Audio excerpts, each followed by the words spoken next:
Okay, so Johnny Depp, Hollywood's once untouchable chameleon, was totally gliding through life like a pirate on calm seas until a single gavel strike cracked the deck beneath his boots. Picture this.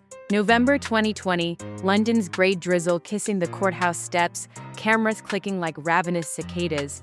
Depp steps out, jaw set, scarves fluttering, only to hear that the High Court agrees with the Sun, calling him a wife-beater. Minutes later, his phone lights up with a terse studio email, "Please resign from Fantastic Beasts." Translation, "Walk the plank, Captain Sparrow." Inside Warner Brothers boardrooms, executives were pacing in circles, crunching PR spreadsheets, terrified that parents might boycott Butterbeer if Grindelwald's face remained Depp's. So they swung the axe fast. Depp had filmed just one moody scene. Rumor says it cost the studio a cool $10 million for those few minutes of wand-waving. The call came mid-shoot. Crew remember a stunned silence on set, broken only by Depp's raspy, "You're kidding." But no, his trailer door closed and the whispers began. Was Johnny Depp finished? Tabloids feasted. Agents ghosted him. Movie insiders whispered that insurers now stamped high risk on any production mentioning his name.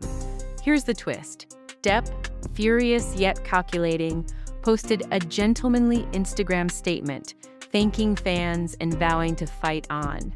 But behind closed doors, friends say he smashed a mirror in his rented London flat and growled, "They'll need more than ink to sink me." Depp vanished to his chateau in the south of France, retreating among red wine, loud guitars, and endless legal paperwork. Paparazzi drones hovered over the vineyard, hunting a glimpse. Had he spiraled into despair, or was he plotting a comeback? Some claimed he was editing a memoir codenamed Scars and Silk. Others swore he'd signed secret deals with European art house directors, craving the mystique of a fallen idol. Then, boom, June 1st, 2022, Fairfax, Virginia. A different courthouse, a different jury, a different outcome. 7 citizens weighed Amber Heard's defamation claims and handed Depp a stunning victory worth $10.35. The internet detonated. TikTok timelines overflowed with teary reaction videos. Hashtag Justice for Johnny trended into orbit. And a wave of "We told you so" memes crashed over Warner Brothers' pristine lobby. Studio bosses who'd kicked him out suddenly felt the floor quake beneath their Italian leather shoes. Fans rallied harder. A petition begging Disney to restore Captain Jack passed 800,000 signatures overnight. Gossip pages drooled over alleged midnight phone calls between Depp and Jerry Bruckheimer. Was Pirates 6 sailing again? Insiders hinted Disney executives were monitoring audience sentiment. Translation, if the money looks right, we may raise the black pearl from the depths. Yet skeptics scoffed. Would family-centric Disney dare risk another PR cannonball? Meanwhile, Johnny Depp pulled an audacious maneuver. Instead of chasing blockbusters, he announced he would direct a passion project about painter Amedeo Modigliani, backed by Al Pacino. Hollywood gasped. Directing requires stamina, vision, an unshakable crew. Could Depp, bruised but unbowed, marshal the troops? Friends claim he sees it as poetic vengeance. They wouldn't let me act? Fine, I'll command the whole set. But storms still brew on the horizon. Insurance companies remain jittery. His premiums supposedly dwarf fellow A-listers. Some studios worry the Virginia verdict might be clawed back on appeal.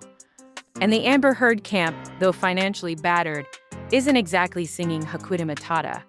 Whisper networks suggest tell-all books, documentary pitches, even a streaming miniseries. Each could reignite flames Depp's lawyers are scrambling to keep doused. As for Warner Brothers, they doubled down, keeping Mads Mikkelsen as Grindelwald. Yet even Mikkelsen couldn't resist fanning the gossip. In one spicy interview, he hinted that Depp might come back if the story demands it. A sly wink that fueled countless Reddit threads. What if Grindelwald shapeshifts, revealing Depp's face again? Fan artists flooded timelines with split face posters, one side Depp, the other Mads, lightning crackling between them.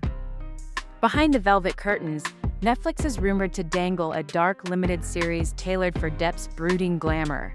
Think gothic mansions, cursed love, swirling absinthe.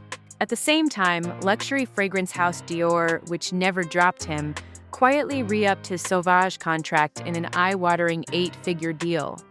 Dior's gamble? That controversy sells. And oh boy, bottles flew off shelves like wild parrots escaping a storm. Yet the real question lingers like expensive cigar smoke.